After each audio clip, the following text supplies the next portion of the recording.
Hello friends, I filmed this video already today and all of my technology is breaking. So I have my old built-in webcam and things are a little blurry, but here we go again, round two. Good thing I like talking about books. Got some tea to calm my nerves. I actually filmed two videos that are now trash, but it's okay.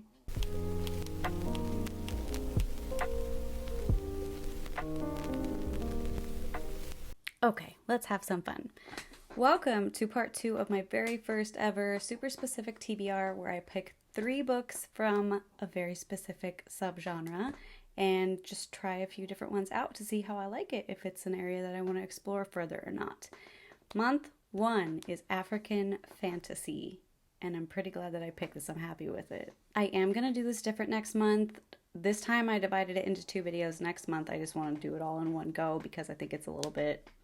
The first video is a little meh if I don't actually know if I like the books I'm talking about or not. I really hope you cannot hear my dog snoring in the background. I'm so sorry if you can. Disclaimers really quick. Check the trigger warnings. The link is in the description below for a website that can help you do that if you need to, but do not forget to check the trigger warnings. Disclaimer number 2 is I'm so sorry about this thing on my face. I cut the side of my mouth trying to cram a ginormous tortilla chip in there and it got infected, and now here we are. I am the smartest person I know. But with that out of the way, let's do book number 1. This is actually sci-fi, you guys. I messed up. I messed up. So the first book that I read is this little shorty sci-fi book by Nnedi Okorafor, and it is called Remote Control. She writes both genres, and I just misunderstood things, or maybe didn't think them through. Shocking. So, yeah, here we are. One of the books is not fantasy, but I found it to be fantastical, so I'm gonna count it. So in this story, we follow Sankofa, who is a 13-year-old girl. We first find her walking through rural Ghana. She walks up to somebody's house and announces herself saying, death has come, basically. Sankofa is able to help people. Well, she can straight up kill people, but what she actually does is helps people pass on. Sick people, people who are asking for her help. She's not like a little killer 13-year-old. That's not the vibe of this book at all. But we basically follow Sankofa. She got this power when she was younger, and the source of the power has been calling to her ever since. And so she just feels a pull, and she's following that pull across Ghana, trying to find this thing.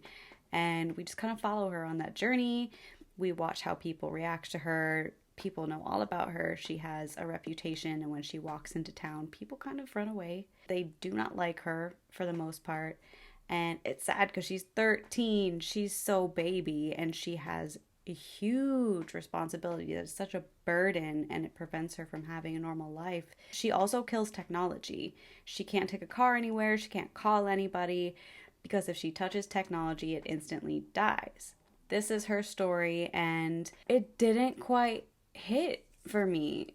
People really love this book. It has amazing reviews, and I think it was really good. Like, you can tell Nnedi is a very talented author, but I just wasn't in love with it for some reason, and it took me a while to understand why.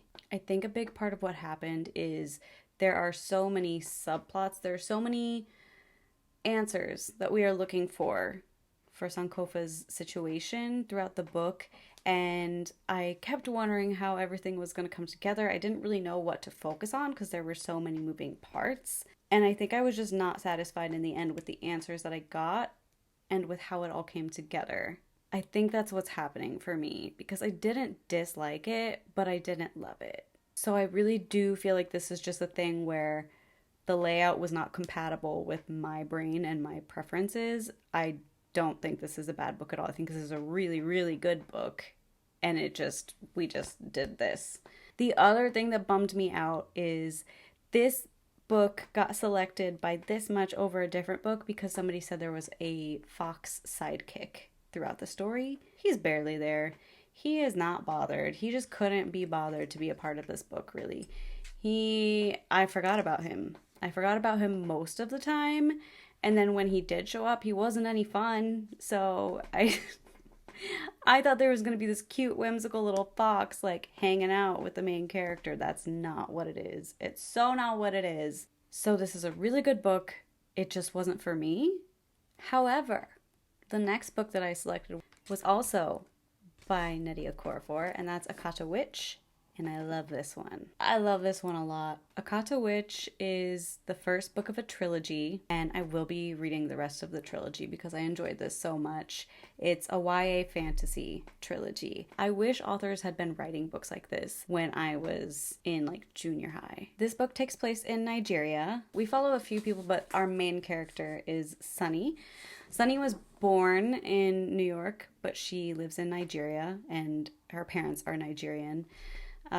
She's also albino. So she never quite feels like she belongs, you know? It's definitely a story of learning more about yourself and finding your identity. To summarize this story without giving anything away, okay, basically, I don't think this is a spoiler because the book is literally called Akata Witch and Sunny is on the front of it. Okay, Sunny finds out that she has magical powers. And in this world, anybody who does not have magical powers doesn't believe in magic. You don't think it exists until you find out you have those powers, and then you're just thrown into this whole other part of the world. There are all these local places where the magical population gathers and shops and eats and lives, but you can't see or get to those places unless you have the magical power. So there are these communities all around her right where she lives that she just doesn't see until one day she finds out that she has that magic and learns how to get to those parts of the town. Although Sunny is our main character, we do follow her and 3 of her friends who are also magical people. And they're called leopard people in the book. I don't know why I'm saying that. People with magic powers in Nigeria are called leopard people. So all 4 of these kids are leopard people. They find out that they have been assigned a very, very mammoth task that they're to work on together. And this is about them kind of getting their footing in the world of magic because they're very young and figuring out how to work together and how to take on this huge thing that all these ancient people are asking of them, even though they're like, I don't know how old they are, like 13, I don't know. My very favorite thing about this book is, it's like if you like Harry Potter, you always dream of going to Hogwarts. Like you want to get that letter, you want to have access to that world because that world just seems better. And it is. Hogwarts is better. In the magical world in this book, knowledge and learning are above everything. The way you get money is by learning. Every time Sunny learns a new skill, practices a new spell, finds something out about herself, money just like appears at their feet. It falls from the sky, but somehow it never hits anybody because magic. And I just think, that's the coolest thing to talk about in a YA novel, but also I want to live there because that would just be amazing. If that was the priority, was learning new things, that would be fantastic. I want to go to this world so badly. And that's just really unique. If you've heard of that in another book, please let me know. I've never heard of anybody doing that. You get currency by learning. Like that's so amazing. Another reason this book is really cool is each of the 4 kids have a very different personality. They all have different strengths and weaknesses, and different people like different kids for their strengths and weaknesses, which I think is just such a good life lesson that like there are people for everybody. And you just gotta lean into what makes you you and let your freak flag fly because being the same as everybody else is boring. And I just think it's really cool that Nnedi is going after that point in this book. I really wish I would have had this book when I was younger. It would have been great. Like there's one point where somebody is trying to heal somebody else, and the way that they have to access the power to be able to heal somebody is they have to get in tune with themselves and make themselves feel at peace. And that is when the magic comes to heal somebody else. And I just think, brilliant. Like that's true in life. Like you can't help other people if you're completely burnt out. You have to like take care of yourself so that you have something to give to other people. And the fact that she is addressing that with kids makes me so happy. And I hope that everybody's reading this book because it's so good. There's so many good points in this, but it's fun. Like, she makes these points in a really fun way. And I just really cannot wait to read the second two books, because I was going to say the ending of this book made me want to grab the second one. And it did. It's a good ending, but that's not even the real reason I want the second one. It's just overall so strong. It was a really good time reading this. I can't wait to read the other ones. I did write down a couple of quotes also. They're not anything new, but again, I just think it's really cool that Nnedi's putting them in this book. And they're all in the same section. I think these are from the same scene. The first one is, there are more valuable things in life than safety and comfort. And the second one is, sometimes it's best to just jump in. Then after that first shock, you can handle anything. That is great advice. That is advice that took me forever to apply to my life, and it changed everything. So I just love that there are teachers telling their students that in this book. I appreciate it so much. I love this book. I think everybody who is open to reading YA should read this book. It's just very fun, and it's unique for fantasy, and it's just very strong. It's a very strong book. Book 3. This is where it's at. Roseanne A. Brown. This is her first... I consider this YA. I think somebody called this adult novel. This reads like YA to me. But regardless, she has written for a younger audience prior to this book, and this book did it for me. I'm so impressed by her, and I cannot wait to see what else she writes. I hope that she keeps going with stuff for an older audience. This book is the first of a duology. The second book is A Psalm of Storms and Silence, and I'm definitely going to read it. 100% going to read it. This follows Malik and Karina, and it's a dual point of view book. Both of these kids have been through really traumatic stuff recently, and things develop, and by like a quarter of the way into the book, it's clear that for very different reasons, and honestly, like, reasons that you sympathize with, their goal is to kill each other. But they haven't even met yet. They just know that they have to kill each other. They have to get close to one another, and they have to kill each other. And both of them think that the other one is just trying to get close to them for normal person reasons, like not murdering the other person. So, without spoiling anything, that's kind of what's happening in the book. It takes place in the desert city of Ziran during a really big deal of a festival. This is not an annual festival. It doesn't happen often, and everybody from all the lands comes to Ziran for this festival. It's like carnival, but the size of the Olympics, or even bigger than the Olympics. Massive. Everybody goes wild during this festival. And there's a competition, which is how Malik is planning on getting close to Karina, who is the princess of Ziran. I think both of these characters are really great. I think one of them has a lot of responsibility and has been worn down by that. And the other one has completely ignored responsibility.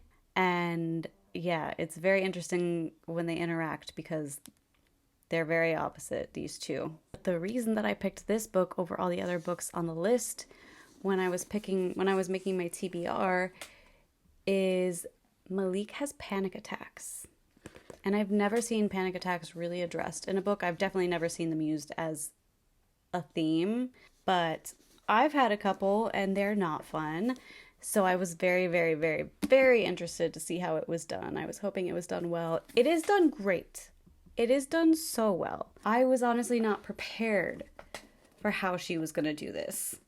And I love her so much for it. I think it's epic how she did it. God, yeah, I just thought it was so well done. And she doesn't just address the panic attacks. She addresses how people have responded to those panic attacks in his past. Gaslighting.